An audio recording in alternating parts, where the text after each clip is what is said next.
এই বিশেষ ঘোষণা আপোনালোকে শুনক আৰু বাকীসকলকো কওক, যিসকলে শুনা নাই আমাৰ কথা।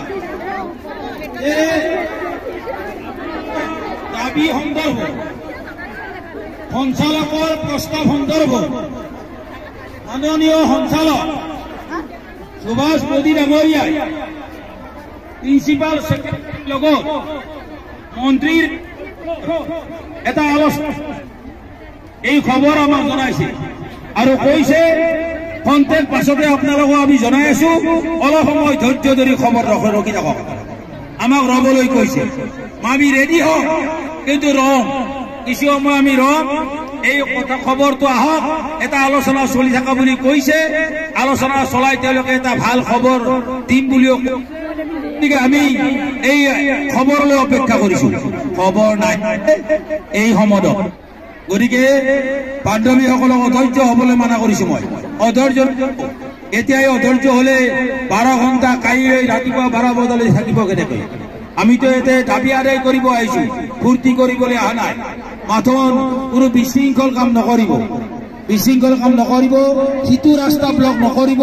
সেই ৰাস্তাটো ব্লক কৰাৰ আমাৰ লক্ষ্য নহয়, আমি তাৰ কাৰণে ইয়াতে আন্দোলন কৰিবলৈ অহা নাই। সিটো ৰাস্তা ব্লক কৰাৰ ফলত আমাৰ এই আন্দোলন অলপ নষ্ট হ'ব ধৰিছে। মই ৰিকুৱেষ্ট কৰিছো, অনুৰোধ কৰিছো, তথাপিতো আমাৰ একাংশ বান্ধৱীয়ে কথা শুনিব বিচৰা নাই। মই তেখেতসকলক বাৰে বাৰে কৈছো, আপোনালোকে আমাৰ সংগঠনৰ নেতৃত্বৰ কথা শুনক। আমিতো নেতৃত্ব লৈ আছো, আমিতো এনেই থকা নাই। এই নেতৃত্বই আমি এই দাবী আমি আদায় কৰিম। এতিয়া আমাৰ হেঁচাৰ ফলতেই আলোচনাত বহিছে। এতিয়া এই আলোচনা শেষ কৰি পেলাই আমাক জনাব, আমি জনোৱালৈকে অপেক্ষা কৰিম। আমি ইয়াৰ পৰা নাযাওঁ, কেতিয়াও নাযাওঁ। দাবী সন্দৰ্ভত কোনো এটা উত্তৰ নোপোৱালৈকে ইয়াৰ পৰা নাযাওঁ। হয় তেওঁলোকে আমাৰ দাবী মানক, নহলে আমাক মাৰক, আমি ইয়াৰ পৰা নাযাওঁ। গতিকে এই কথা আপোনালোকক কলো, কিছু সময় ধৈৰ্য ধৰি থাকক।